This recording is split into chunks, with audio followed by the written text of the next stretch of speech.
Hello everyone, welcome to Apti Plus Academy for Civil Services. So in this video we are going to do a comprehensive analysis of your OPSC OS mains essay paper.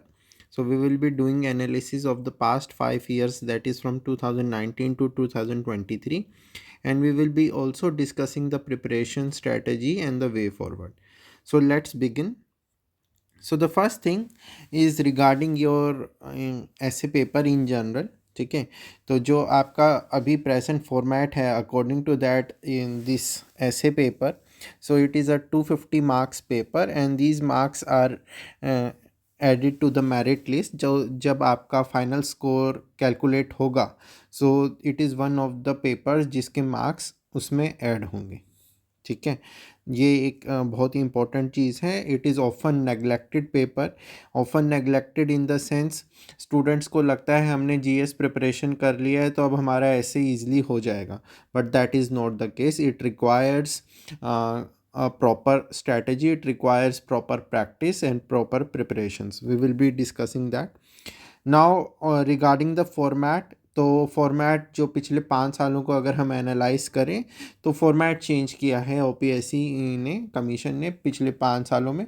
तो 2019 में different format था, 21 में different format था, और पिछले 2 साल से format थोड़ा डिफरेंट है. वो हम देखेंगे जब हम इंडिविजुअल ईयर का पेपर एनालाइज करेंगे. तो पहली चीज़ जो आपको नोट करनी है, that this paper it is not a GS paper, not GS paper. ठीक है, सो ये बहुत ही इंपॉर्टेंट चीज़ है. सो दिस ऐसे it does not require GS answers. ठीक है, तो ये आपने नोट करना है. Second, it is balanced. Balance होना चाहिए. ठीक है, multi dimensional, evidence based argument. ठीक है, on a particular theme that can be of national importance, it can be of state relevance, जैसे कि आपका स्टेट ओडिशा है, तो उस तरीके से. तो जो अब ओपीएससी के एसेज होते हैं, जो उन्होंने ऐसे पूछे हैं पिछले 5 साल में, these are generally issue based essays. ठीक है, इशू बेस्ड हो सकता है, पॉलिसी ओरिएंटेड ऐसे हो सकता है, and they are often connected to current affairs. So this is very important. अगर हम एनालाइज करें, डीप एनालिसिस करें, तो most of the themes that have been asked they are connected to current affairs. Sometimes these essays can be court based. ठीक है, तो अगर आप 2021 का पेपर एनालाइज करोगे तो most of the essays the themes there were court based, and these essays they require both breadth of the knowledge. तो आपके पास नॉलेज भी होनी चाहिए. सो knowledge plus depth of reasoning. ठीक है, तो अब यहाँ पर ये सवाल उठता है कि आपकी एग्जैक्ट स्किल्स क्या टेस्ट हो रही हैं ऐसे के थ्रू. तो पहली चीज़ जो आपकी टेस्ट होती है that is your analytical ability. इसका क्या मतलब है? इसका ये मतलब है that you should be able to examine various sides of an issue, say both sides of an issue. ठीक है, प्रोज भी कॉन्स भी, तो दोनों तरफ, एक सिक्के के दो पहलू होते हैं, तो आप दोनों तरफ से एनालाइज कर सकें, एग्जामिन कर सकें. दूसरा जो चीज़ आपकी टेस्ट होगी that is ethical reasoning, ethics. तो यहाँ पे आपसे ये आप एग्जामिनर ये जानना चाहता है कि आपको what is right, what is just, इन चीज़ों की कितनी समझ है. ठीक है, थर्ड चीज़ जो आपकी टेस्ट होती है that is your policy thinking. ठीक है, व्हाट इज़ पॉलिसी थिंकिंग.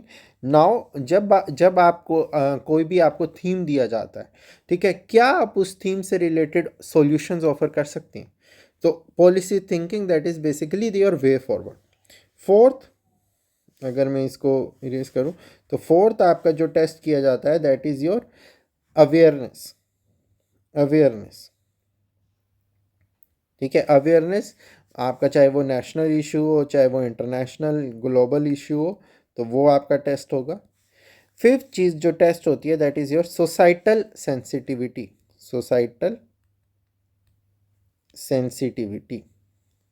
तो यहाँ पर आपका कल्चर से रिलेटेड, राइट से रिलेटेड, इक्विटी से रिलेटेड जो थीम्स हैं वो आती हैं। सिक्स्थ जो आपका टेस्ट होता है that is your writing discipline. Writing discipline, अब इसके अंदर क्या आएगा कि क्या आप एक प्रॉपर स्ट्रक्चर्ड मैनर में लिखते हैं, क्या आपके जो आइडियाज़ उनमें कोहेरेंसी है। ठीक है, तो यहाँ पर आपका जो प्रेफर्ड स्ट्रक्चर, जैसे आप देख सकते हैं point that there should be a proper introduction, body and conclusion. Body में आपका analysis, examples, case studies, quotes, आपका जो पॉलिसी सॉल्यूशंस हैं आप जो मेंशन करोगे वो सब इंक्लूडेड रहता है। तो basically in a nutshell, OPSC gives this paper to test your intellectual depth, to test your ability to handle complexity, to check if you can present balanced opinions, and to ensure that the particular candidate he understands current affairs, society, governance, ethics, and state related or Odisha related issues holistically. ठीक है, अब यहाँ पर एक चीज़ और जो note करने की है, अगर आप ठीक तरीके से प्रिपरेशन करते हो तो scoring high in this particular paper is easy, comparatively easy as compared to GS and optional papers. ठीक है, scoring high in the sense relatively. ठीक है, तो मैं एक स्कोर, एक आपको न्यूमेरिकल फिगर नहीं दूंगा क्योंकि वो डिपेंड करेगा इवैल्यूएशन के ऊपर, but still it is very easy to score in the essay paper. Now let's take the essay papers year by year starting with 2023। तो 2023 की अगर बात करें तो यहाँ पर आपको 5 एसेस पूछे गए थे, एंड 5 ऐसे में से आपको 2 अटैम्प्ट करने थे। हर ऐसे 1000 to 1200 वर्ड्स में आपको लिखना था। So 250 marks, that means 125 marks पर ऐसे। अब जो थीम्स थी, let's see the themes. So the first theme was artificial intelligence. ठीक है, whether it is a tool for empowerment or a threat to human dignity. दूसरी थी environment versus growth, कि environmental sustainability versus economic growth, can India strike a balance. ठीक है, third the impact of digital payments, so third was digital payments on India's economy. Fourth, education in for the 21st century, rote learning versus critical thinking, तो fourth ये था। And preserving cultural identity in the age of global homogenization, तो cultural identity was the fifth thing. तो 5 themes थी। अब आप देखो कि ये थीम्स पूछी क्यों गई थी। तो एआई की अगर हम बात करें तो उस टाइम पे तो देर वर स्ट्रॉन्ग आपका एआई बूम। ठीक है, चाहे वो एआई एथिक्स को लेकर बात चल रही हो, चाहे जॉब फेयर्स को लेकर बात चल रही हो, चाहे इंडिया की एआई पॉलिसी आ रही थी। ठीक है, फिर आपका डीपी एक्ट था, that was in the news, deepfake was in the news. So again related to current affairs. फिर आपका जो एनवायरनमेंट वर्सेस ग्रोथ है, so number of heat waves, extreme climate events specially in your state. ठीक है, तो that was pointing towards sustainability debates, right. तो again it was related to current affairs. UPI, तो UPI crossed record volumes, तो उसकी वजह से आपका डिजिटल इकोनॉमी के ऊपर डिस्कशन था, again from the current affairs. Next education, NEP roll out हुआ था। ठीक है, इम्प्लीमेंटेशन, एजुकेशन रिफॉर्म्स पर बात चल रही थी, again in the news. And finally आपका जो ग्लोबलाइजेशन वर्सेस कल्चरल आइडेंटिटी की डिबेट है, because of OTT platforms, because of the uniform global lifestyle. So ये भी न्यूज़ में था। तो आप ये कह सकते हैं जो भी आपसे थीम पूछी गई पेपर में, देवर इन द न्यूज़। तो बेसिकली हम कह सकते हैं टेक्नोलॉजी, क्लाइमेट, ठीक है, आपका डिजिटल इकोनॉमी, ठीक है, कल्चर एंड एजुकेशन। तो ये मेजर थीम्स थी जिसके ऊपर फोकस था। ठीक है, अब यहाँ पर आपका क्या टेस्ट हुआ था, बेसिकली पॉलिसी रीजनिंग टेस्ट किया, एथिक्स को टेस्ट किया, टेक्नोलॉजी और सोसाइटी की अंडरस्टैंडिंग को टेस्ट किया, कल्चरल सेंसिटिविटी को टेस्ट किया, and finally whether you are able to make a balance, able to evaluate in a proper balanced manner और नॉट, वो चीज़ टेस्ट की। तो आपकी अप्रोच क्या रहनी चाहिए थी इस पर्टिकुलर ईयर में? First of all a clear introduction, जहाँ पर आप डेफिनेशंस इंक्लूड कर सकते थे, थीसिस आपका आर्गुमेंट कर सकते थे इंक्लूड। उसके बाद a short context that why this issue is relevant, so that can be elaborated upon. फिर आपके आर्गुमेंट्स आते हैं जो बॉडी में बोथ द साइड्स, ठीक है, of the coin that you have to cover. Then you have to mention case studies, examples, international examples, national examples, Odisha related examples. That is very important. आप OPSC mains लिख रहे हो, Odisha related लिख रहे हो, तो आपके पास ओडिशा के एग्जाम्पल्स होने चाहिए. फाइनली आपका वे फॉरवर्ड आता, and then the conclusion with a strong message. Always ensure कि जो आप कंक्लूजन लिख रहे हो that is optimistic in nature. It should be a forward looking positive conclusion, ठीक है. और यहाँ पर आप बीच बीच में कोट्स आप लिख सकते थे that add more weightage to your content, ठीक है. सो यहाँ पर आपने ऐसे फोकस करना था. So this was related to 2023. Now let's discuss 2022, ठीक है. सो 2022 की अगर हम बात करें तो फिर से यहाँ पर अगर आप थीम्स पे फोकस करो, 5 आपको टॉपिक्स दिए गए थे, आपने इनमें से 2 चूज़ करके लिखने थे. Again same format as 2023. तो AI and society, again it is same as 23. So impact of AI on society. Climate change था सेकेंड थीम, क्लाइमेट क्राइसिस के ऊपर. डिजिटल एजुकेशन के ऊपर थर्ड थीम था. Social media and public opinion fourth. Everybody's responsibility is nobody's responsibility, तो एक responsibility के ऊपर थीम. तो 5 टॉपिक, दीज थीम्स. अब अगर हम बात करें कि ये क्यों थीम्स उस साल आई थी, तो अगर हम उस टाइम के पीरियड को देखें, so the period was post pandemic transition period, ठीक है. तो ये बहुत इंपॉर्टेंट चीज़ है. तो जो पिछले 5 सालों में आपका फोकस रहा है पोस्ट कोरोना पीरियड में, तो उससे रिलेट बहुत ज़्यादा थीम्स रही हैं. तो यहाँ पर क्या था कि डिजिटल एजुकेशन हो रहा है, AI एडॉप्शन चल रहा है, तो उसकी वजह से थीम पूछी गई. फिर COP26 commitments, global climate was in focus. Then social media misinformation during covid, जिसकी वजह से there was a opinion formation, तो सोशल मीडिया का influence. Community coordination issues during the pandemic, जिसकी वजह से need of collective responsibility came into the picture. तो आप ये देख सकते हो कि ये जो थीम्स थी 2022 के पीरियड में, ये पॉइंट आउट करती हैं पोस्ट कोविड गवर्नेंस लर्निंग पे, ठीक है. तो आप ये कह सकते हो none of the topics are ad hoc, वैसे ही नहीं डाले हुए हैं. हर एक थीम के पीछे एक अंडरस्टैंडिंग है, उस टाइम पीरियड का एक कंटेक्स्ट है. तो ये जब आप प्रैक्टिस करोगे तभी आपको ये चीज़ समझ आएगी कि क्या क्यों कोई थीम आई है उस पर्टिकुलर ईयर में, और उसी के बेसिस पे you can predict themes of the next years paper, ठीक है. तो यहाँ पर अगर हम बात करें, फॉर एग्जांपल अगर मैं बात करूँ आपके साथ AI एंड सोसाइटी वाले ऐसे की, तो यहाँ पर आप कैसे लिख सकते थे. So you could have started with the definition of AI. You could have mentioned certain के रेलेवेंट कॉन्टेक्स्ट और केस स्टडी, ठीक है.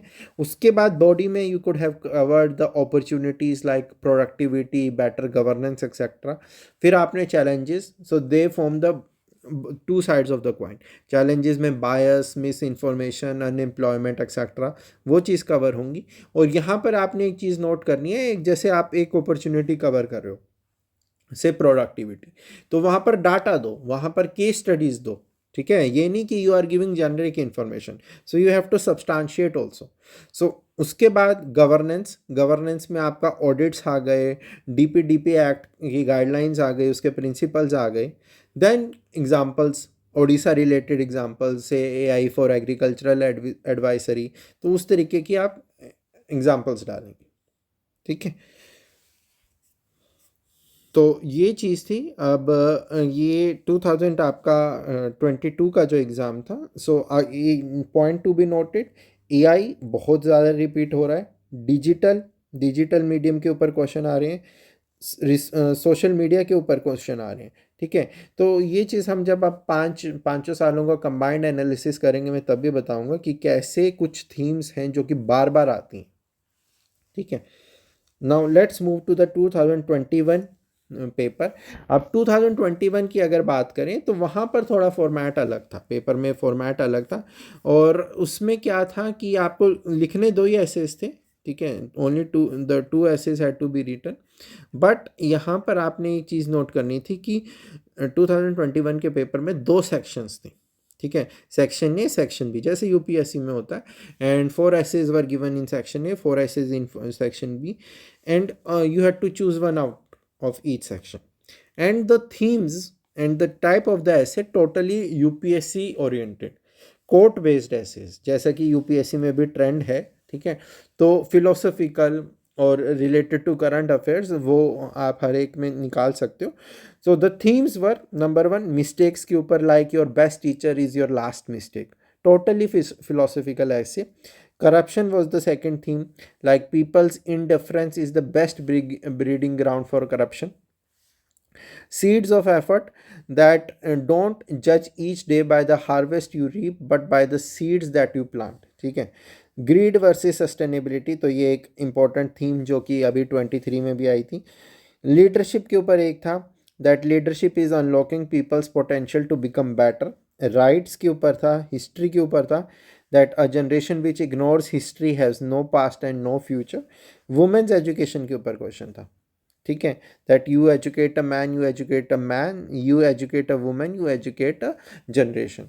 तो ऐसे कोई भी ऐसा पर्टिकुलर ऐसे थीम नहीं था जो कि स्टूडेंट्स को समझ ना आए, ठीक है। तो मीनिंग समझना बहुत आसान था, बट उस ऐसे में लिखना क्या है, that was the important thing here.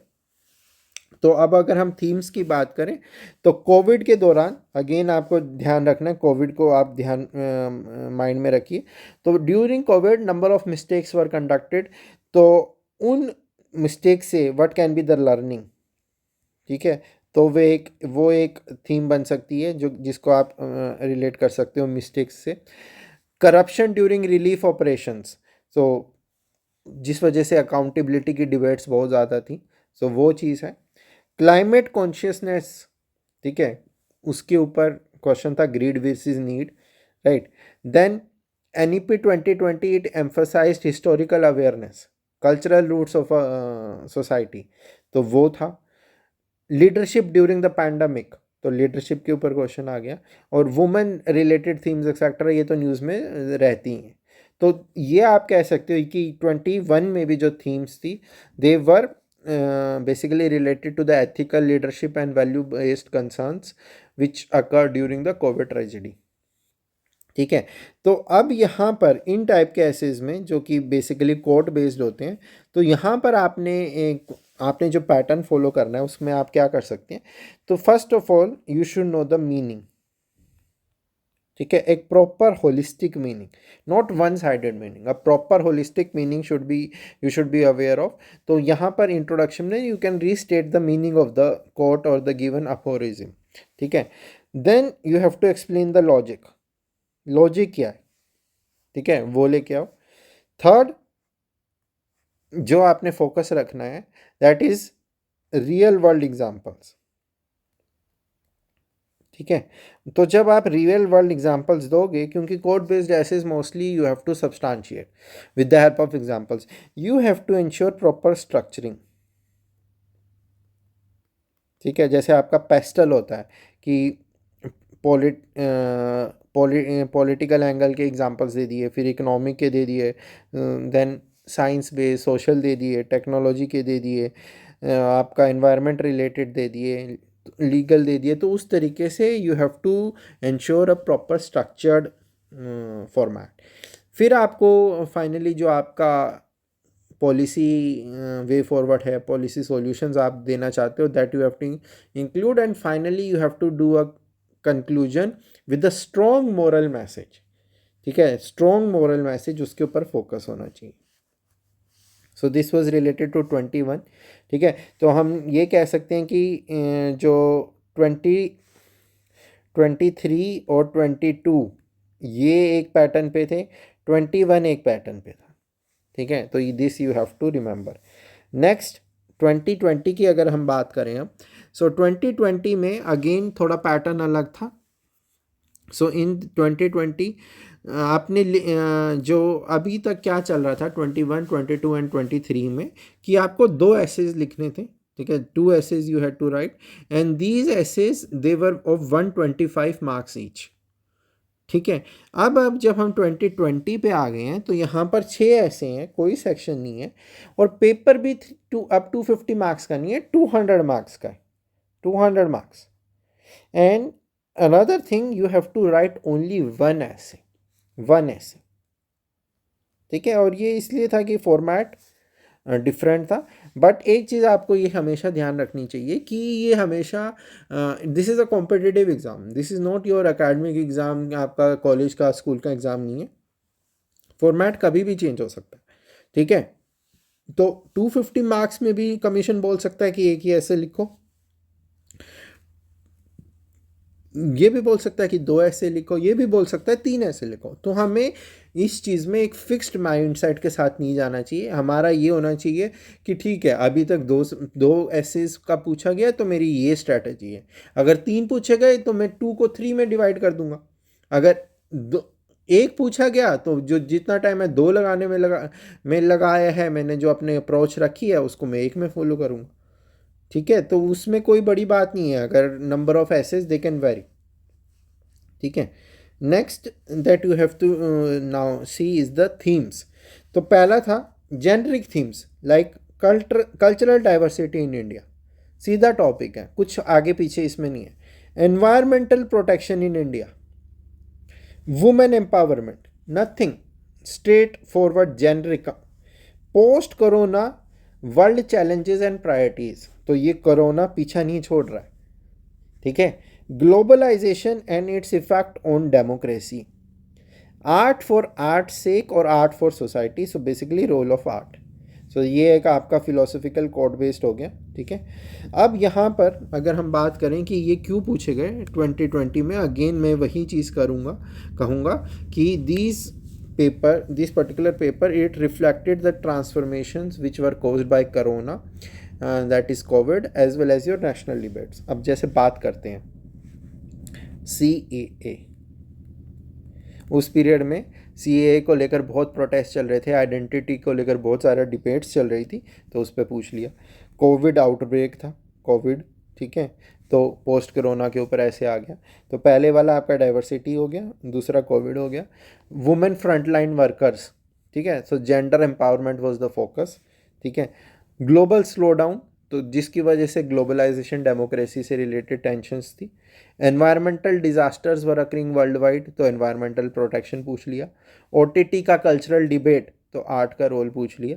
तो बेसिकली जो डिबेट्स चल रही हैं नेशनल लेवल पे, ग्लोबल लेवल पे, जो ट्रेजेडी चल रही है कोविड, उससे रिलेटेड ही थीम्स थी। ठीक है, अब अगर हम बात करें 2019 की, ठीक है, 19 में भी सेम आपका पैटर्न था। तो जो थीम्स थी, तो cultural pluralism, new cultural pluralism के ऊपर क्वेश्चन था। Wild animals and ecosystem, historical rights and displacement, तो displacement was the theme. Social media and privacy, so this was one theme. Attitude determine success, तो attitude and success के ऊपर inter relation पूछा हुआ था। तो अब अगर हम बात करें कि ये थीम्स क्यों, तो citizenship debates, again same pluralism. ठीक है, तो सेम थीम 19 में भी, 2020 में भी। एनवायरमेंटल क्राइसिस 19 में भी, 20 में भी। डेवलपमेंट प्रोजेक्ट्स कॉजिंग डिस्प्लेसमेंट, तो that is the theme. Growing privacy concerns due to digital exploitation, digital explosion, ठीक है, तो privacy in social media. Motivation, youth stress, competitive exam culture, इसकी वजह से एटीट्यूड बेस्ड टॉपिक पूछ लिया। तो बेसिकली क्या चीज़ हो रही है यहाँ पर रिफ्लेक्ट, द पॉलिटिकल,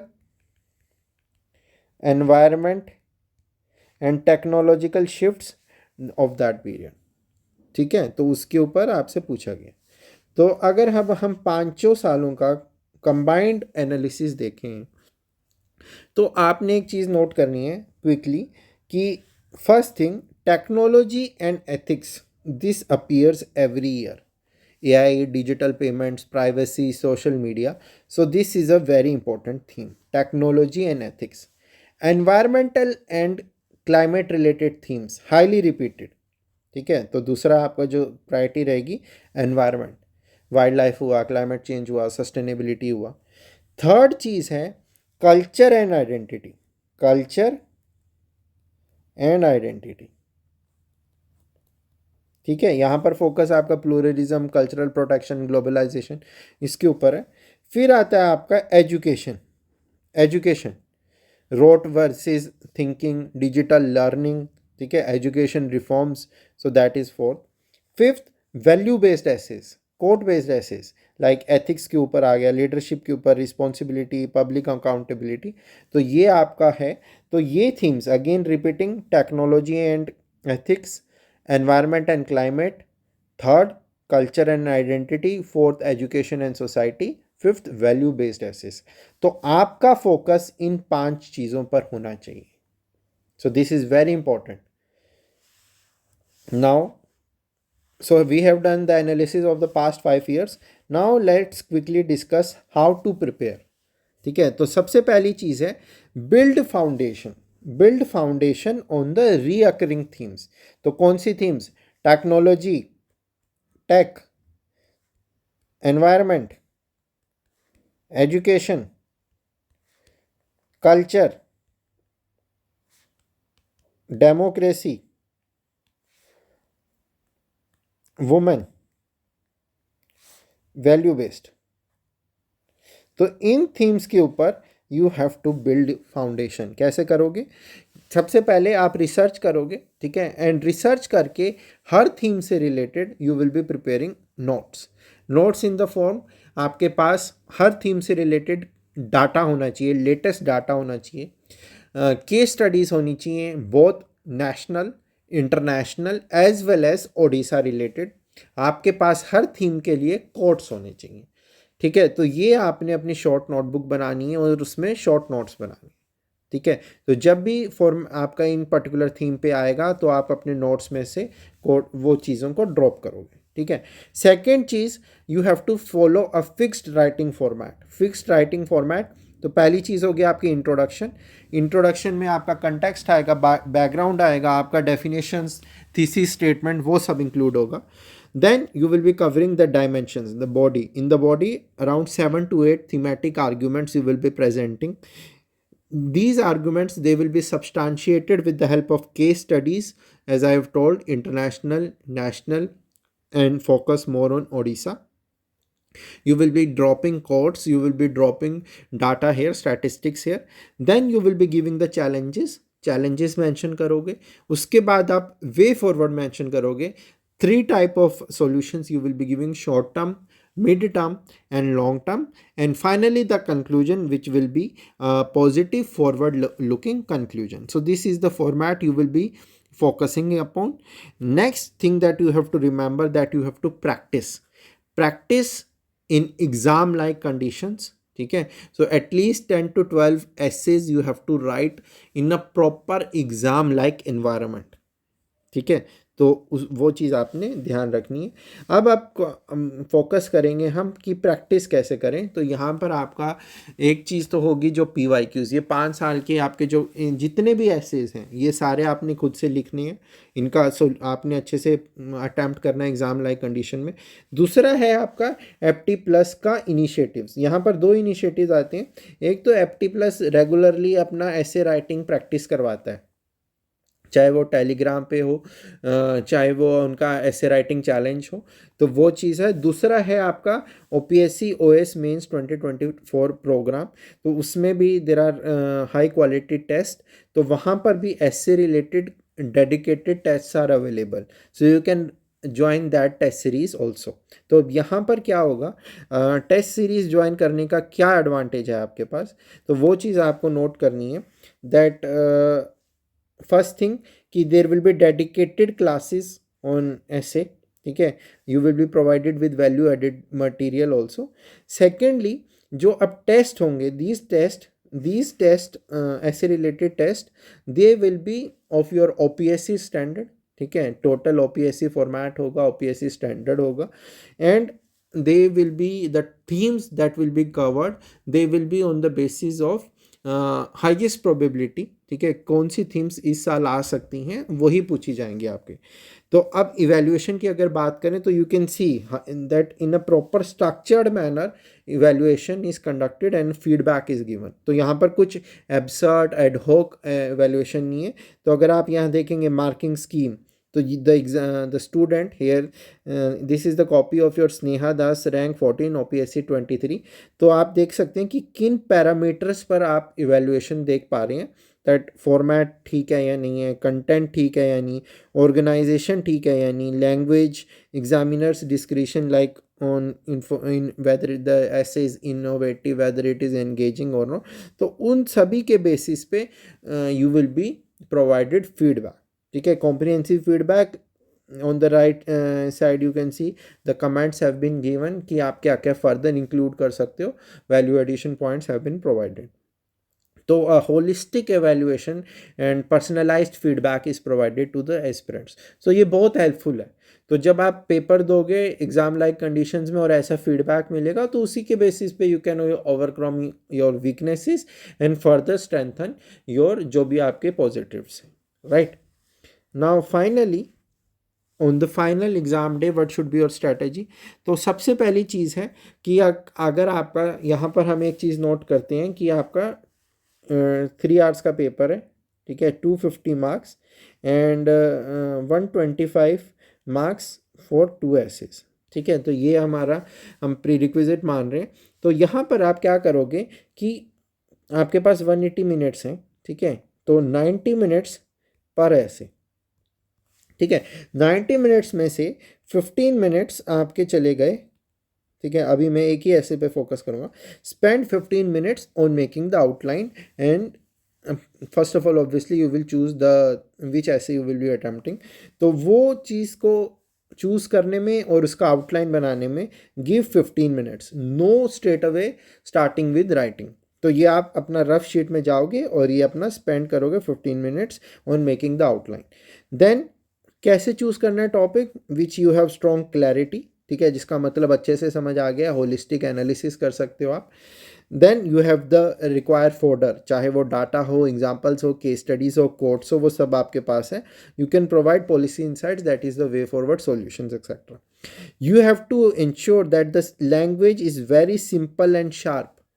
ये नहीं कि आप वहाँ पर इंग्लिश के जार्गन्स ड्रॉप कर रहे हो, यू विल बी पिनलाइज्ड हैवीली। जितनी सिंपल, जितनी जो आप लैंग्वेज यूज़ कर रहे हो इजी टू अंडरस्टैंड होगी, उतने ही मार्क्स मिलेंगे।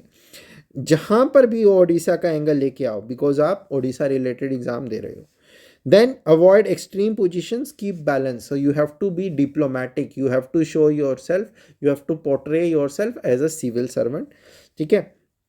तो 15 मिनट तो आपके इंट्रोडक्शन में, अब जब आप लिखने लगोगे 15 मिनट्स इंट्रोडक्शन के लिए, 30 मिनट्स ऑन द बॉडी, ठीक है, 10 minutes for the conclusion and 5 minutes final 5 minutes for your polishing etcetera.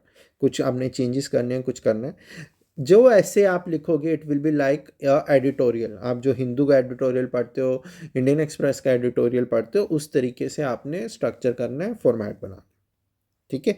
so this is for one essay। so if there are 2 essays you can similar thinking should be of the other essay as well, right। so this is what I wanted to discuss regarding your essay paper। thank you।